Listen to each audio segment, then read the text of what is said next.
you ever seen a man destroy a franchise and stick around long enough to watch the fallout explode? Well, this is the story of Nico Harrison, an NBA executive whose controversial decisions didn't just shake up the league, they shattered a franchise's future. Nico Harrison never entered the NBA as a player with star fame, but he did play professionally overseas after college before turning into a top executive in basketball operations. In June 2021, Harrison was appointed general manager and president of basketball operations for the Dallas Mavericks, succeeding Donnie Nelson. Before that, he spent 19 years at Nike, rising to VP of North American basketball operations and building relationships with NBA stars, a resume that landed him the Mavericks' top job. Under Nico Harrison's early tenure, the Mavericks experienced real success. They reached the Western Conference Finals, proved they could compete with elite teams, and eventually made a deep finals run, cementing themselves as legitimate contenders rather than pretenders. At the center of it all was Luka Doncic,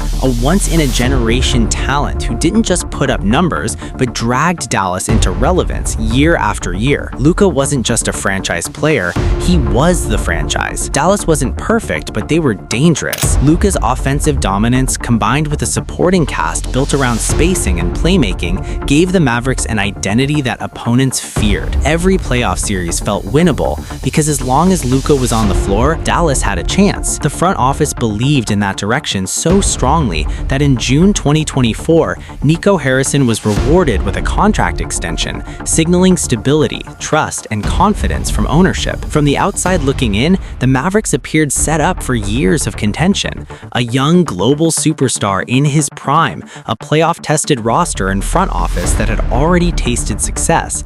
This was supposed to be the foundation, but behind the scenes, cracks were forming. Instead of building with Luka, Nico Harrison began questioning whether Luka was the right long-term answer.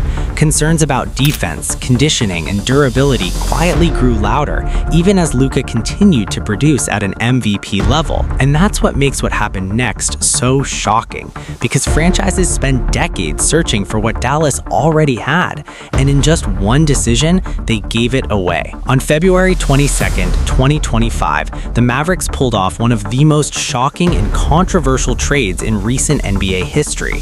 Luka Doncic was traded to the Los Angeles Lakers. In return, the Mavericks received Anthony Davis, Max Christie, and a future first-round pick. According to reports from ESPN, Yahoo Sports, and Bleacher Report, this was a move personally spearheaded by Nico Harrison. Analysts immediately questioned how a team could justify trading a top-3 player in the NBA for an aging star whose biggest issue had always been availability. Former players called it reckless. Executives around the league reportedly couldn't understand the logic. Within hours, Luka Doncic was a Laker, wearing purple and gold, while Dallas fans were left staring at the wreckage of a decision they never asked for. When asked about the trade, Harrison repeatedly said words that would haunt him for months.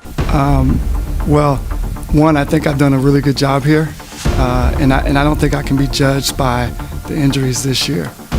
You have to judge from totality, from beginning to end. And I did know that Luka was important to the fan base.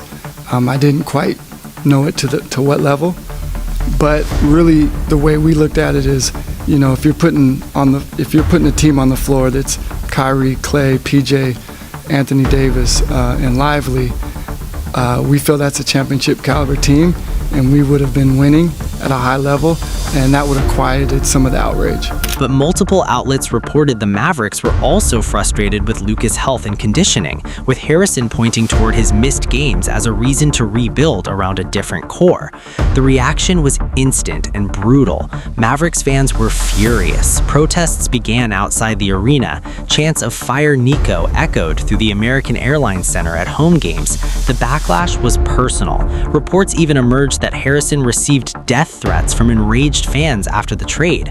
The fan base felt betrayed. The Mavericks didn't get better. They got hurt, and not just a little.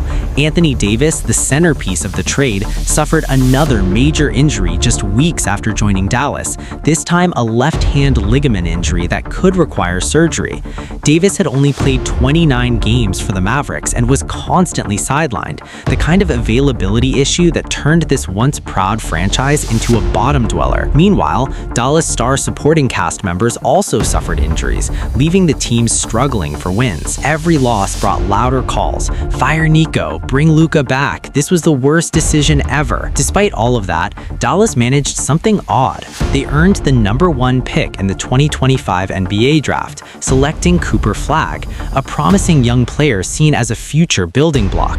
Fans hoped this meant things were finally turning around, but the team still lost more than it won. And at the time of recording, January 2026, the Dallas Mavericks are the 12th seed in the Western Conference, nowhere near championship contention. That #1 pick might be a blessing, but it didn't fix the mess Harrison made. By late 2025, what had started as fan outrage had turned into a full-blown organizational crisis for the Dallas Mavericks, and Nico Harrison was sitting in the middle of it all. From the moment Harrison traded Luka Doncic to the Lakers, Mavericks fans never stopped making their voices heard. At home games and on social media, the chant of "Fire Nico" became more than a meme. It became the battle cry of a frustrated city. The calls for his firing weren't quiet protests. Arenas vibrated with disapproval whenever the Mavericks took the floor. It wasn't just fans who were disappointed. From national media to local commentators, many analysts widely criticized the trade and questioned Harrison's vision for the team. Some outlets labeled his decision one of the most shocking and controversial in NBA history. But it wasn't only fan anger that sealed Harrison's fate. Dallas's on-court struggles compounded the outrage. Despite drafting Cooper Flagg with the #1 pick, a moment that should have sparked optimism, the Mavericks started the 2025-26 season 3-11, a miserable record for a team that just months earlier had been an NBA Finals contender.